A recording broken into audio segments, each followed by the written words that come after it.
Shalom, all praises, glory, and honor to Yahweh, Bahashem, Yahushua, Bahashem, Kodesh. Double honors unto the apostles and elders of GMS, to the true leaders of Israel today, and salutations to all the Akim who do this work in truth and sincerity, risking their lives and their freedoms to do so, as well as the scattered Israelites who come looking like the heathen but are not, by way of their forefathers, seeds were Israelite men. The true name of the Most High is Yahweh, and his son's name is Yahushai, and the Lord's holy chosen people are the so-called Negroes, Latinos, and Native Americans, as were the ones who suffer under the curses in the book of Deuteronomy. My name is Akali, and I'm from the James Jamaica Kingston camp. And the wicked, who are the Edomites, who are these so-called white people, they will not prosper forever.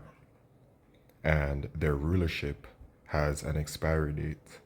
And we are quickly approaching that time where their kingdom will come to an end. Okay? The Edomites were set up by the Most High, and the Most High, as it says in Daniel chapter 4 and verse 17, the Most High gives the kingdom to whomsoever he wanted to, okay? And the Edomites have been a great punishment for us, the children of Israel, who are the main stars of this production, of this movie, right? Of the Most High story, okay? And of course, the main character is Yahushai, you know? But the Israelites are the main stars overall of this production. The entire thing is all about us, you know? And these Edomites have been used as that whipping stick against us, you know? And everything has a purpose as to why it happens. But going back to Esau, Edom, right? Let's get into the book of Job, chapter 18 and verse 5, right? Because the system that you see in front of you, the rulership, the ways of this world, all praises to Yahweh Shemi Shai that it will no longer persist. And all praises to Yahweh Shemi Shai that the Edomites will be done away with as well. The wicked, right? That wicked spirit will be done away with on earth, okay? At a certain point. So in Job 18 and verse 5, yeah, the light of the wicked, talking about these Edomites, shall be put out, and the spark of his fire shall not shine. The light shall be dark in his tabernacle, and his candle shall be put out with him, right? There's no righteousness with Esau, Edom, okay? None at all. And his rulership is completely wicked as well. The steps of his strength shall be straightened, and his own counsel shall cast him down. For he is cast into a net by his own feet, and he walketh upon a snare. And that's what they don't realize as well. You know, they were built as such, you know, to be the wicked, but the ways of how they operate, it's all a snare at the end of the day, right? Because wickedness is not something that will stand forever, right? The jinn shall take him by the heel, and the robber shall prevail against him. The snare is laid for him in the ground, and a trap for him in the way. Terror shall make him afraid on every side, and shall drive him to his feet. His strength shall be hunger bitten, and destruction shall be ready at his side. And that is the ultimate judgment for these Edomites, which will be destruction. Obadiah verse 18. Okay.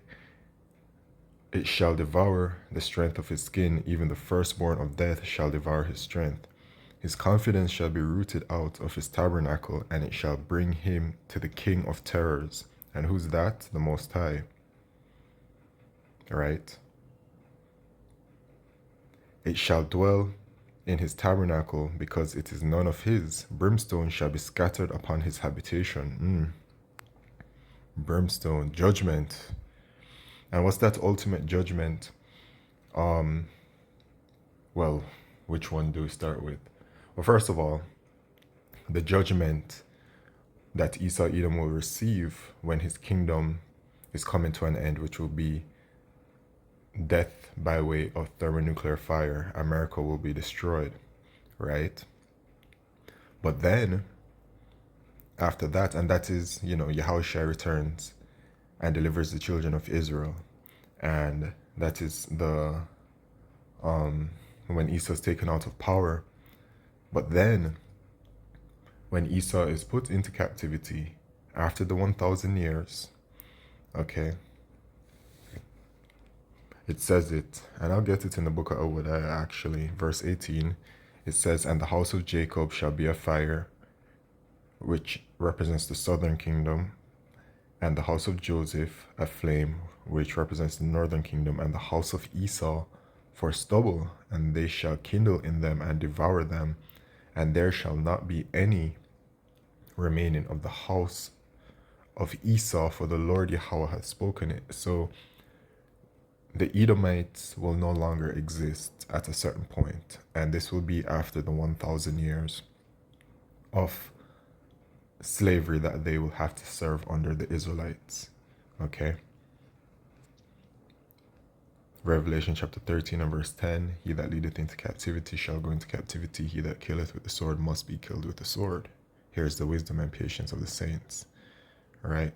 So back to Job chapter 18 and verse 15, "It shall dwell in his tabernacle because it is none of his. Brimstone shall be scattered upon his habitation. His roots shall be dried up beneath, and above shall his branch be cut off. His remembrance shall perish from the earth, and he shall have no name in the street," right? There it is right there. Okay. Also, another supporting precept for that is prepare slaughter for his children. Or is it at? I think it's Jeremiah 14 or Isaiah 14. Let's just put in slaughter.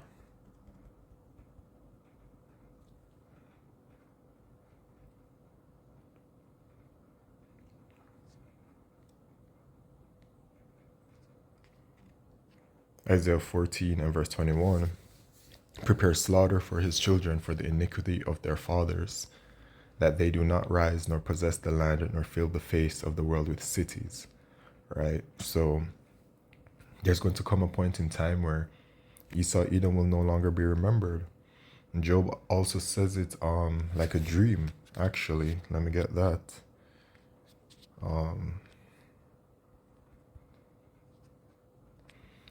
Job chapter 20 and verse 5, verse 4.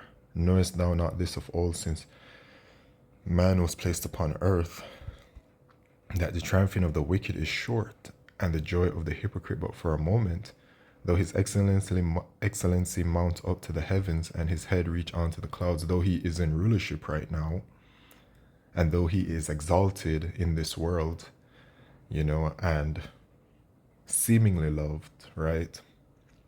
"Yet he shall perish forever like his own dung. They which have seen him shall say, Where is he?" And we're the ones that are seeing him right now. Okay?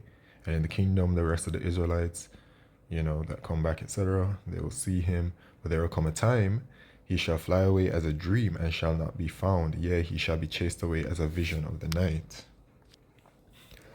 The eye also which saw him shall see him no more, neither shall his place any more behold him." Right? So, Yahushua is going to return and deliver the elect of the nation of Israel. We're going to be in the kingdom, and the kingdom is going to be built. And after the 1,000 years, Esau Edom is going to be done away with. And then life will continue. We will continue to just, however it is that Yahweh Shemisha has set it up, we will continue to go about living righteously, living within our blessing, etc. And, the years are going to go by, so many years are going to go by, and eventually it's like, who is he? There will be children, Israelite children, that will be born at certain points, and we will tell them stories about this creature that once existed, and they'll be like, "Ooh, wow, really?" I can't believe it. Yeah, it's gonna be like that, you know? So going back to Job chapter 18 and verse 17, his remembrance shall perish from the earth, and he shall have no name in the street. He shall be driven from light into darkness and chased out of the world. He shall neither have son nor nephew among his people, nor any remaining in his dwellings. You see, it says neither son nor nephew, and not to stray too far, but it doesn't say anything about daughter or anything. It says son or nephew. It refers to the men because the lineage is passed through the male. Okay, you are what your father is, right?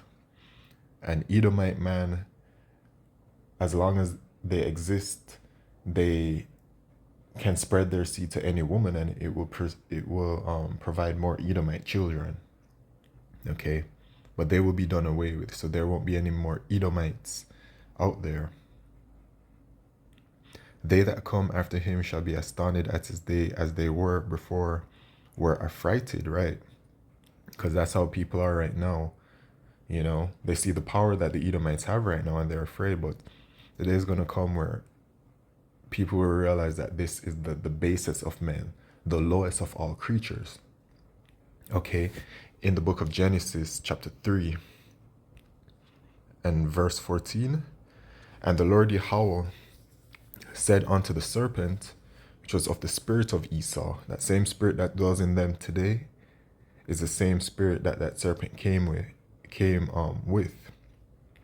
Because thou hast done this, thou art cursed above all cattle and above every beast of the field. So they are cursed above all cattle and every beast of the field, which means that the Edomites, in the sight of Yahweh Shemeshai, are the lowest of the low. Clearly, right? Because they're the only thing that the Lord says to completely get rid of, right? So when you see these so-called white people, I'm not even just talking about the other nations. They are the lower than the low. They are lower than the animals, the insects, the rodents, the cockroaches, all that kind of stuff. They are the lowest of the low. They are nothing to be looked upon and to be exalted. No, no way. Okay? Upon thy belly thou shalt go, and thus shalt thou eat all the days of thy life. Right? So back to Job chapter 18 and verse 21. Surely such are the dwellings of the wicked, and this is the place of him that knoweth not God. Right? That's the state they're in. They don't know Yahweh Shemeshai. They are completely against Yahweh Shemeshai. Instead, what do? They worship the spiritual demon Satan, right? Who is a son of the Most High. That's what they worship. And Satan is in perfect order under the Most High, doing the will of the Most High, by the way. But they worship him, Satan, and they are wicked, right? These Edomites, their time is short. In the book of Revelation chapter 20, right, it says that we're in that little season. I'll just go straight to the point.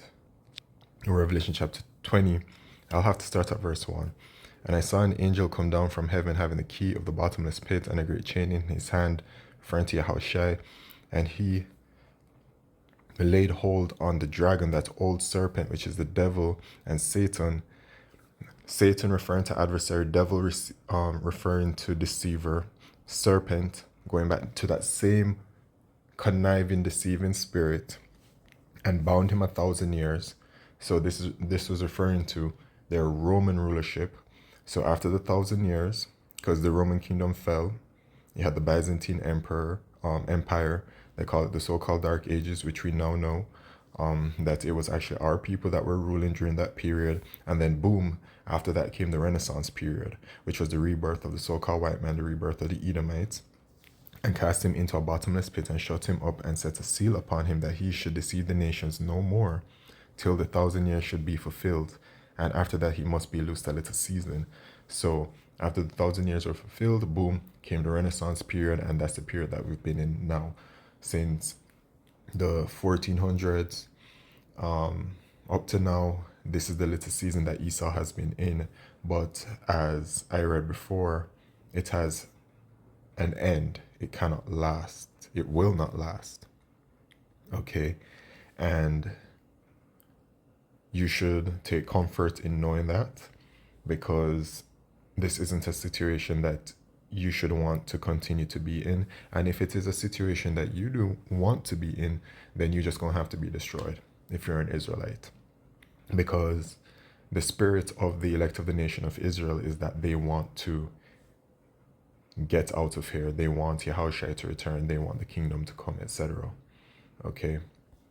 So with that, all praises, glory, and honor to Yahweh Shem Yeshua, B'Shem Kal Kodesh. Shalom.